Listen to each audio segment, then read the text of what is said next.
My friends ఈ రోజు మా స్టూడెంట్స్ కి షేప్స్ రెడ్ పార్ట్ కి షేప్స్ ఎలా కట్టాలనేది చెప్తున్నానండి, ఎక్స్ప్లెయిన్ చేస్తాను. అదేంటంటే ముందు మీరు బ్లౌజ్ కి షేప్స్ ఎంత ఉందో కొలుసుకోవాలి. చూడండి సెంటర్ షేప్ ఉంటుంది కదా, అది ఎంత ఉందో కొలుసుకోవాలి. ఇలా కొలుసుకుంటే 1 వచ్చింది అంటే డబల్. ఇక్కడ డబల్ ఉంది కదండి, డబల్ ఎంత వస్తుంది? 2 వచ్చింది. ఈ 2 ఇవి ఒక్కటి తెలుసుకుంటే సరిపోతుంది. మీరు ఇప్పుడు ఏం చేయాలంటే మీరు ఫ్రంట్ తీసుకొని కదా, ఇక్కడ నుంచి 2.5 పెట్టుకోండి. ఓకేనా?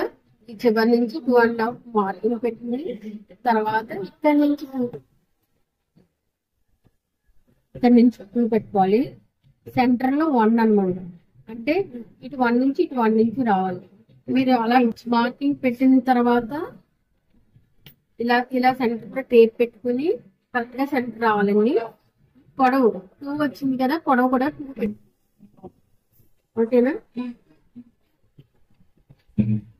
ఇది ఏంటంటే మీరు స్కేల్ పెట్టి తీసుకొని ఇలా డ్రాయింగ్ చేసుకోవాలి.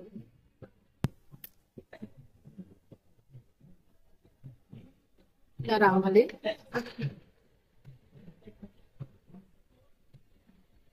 ఇలా వచ్చిన తర్వాత చూడండి, ఫింగర్ తీసుకొని ఇలా 1 ఇంచ్ ఇలా పైకి పెట్టి ఒక డాట్ అనేది 1 ఇంచ్ పైకి పెట్టుకోండి.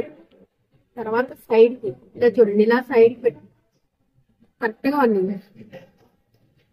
ఓకేనా? తర్వాత ఇది చంక వైపు డాట్ ఉంది కదా, ఇది ఇలా క్రాస్ పెట్టుకొని 1 ఇంచ్. ఏదైనా గ్యాప్ వచ్చేసేసి ఇలా 1 ఇంచ్ 1 ఇంచ్ పెట్టుకోవాలన్నమాట. దీనికి స్ట్రైట్ గా ఎంత వస్తే అంత లైన్ తీసేసుకోండి. చిన్నగా తీసుకోవాలి. కరెక్ట్గా క్రాస్.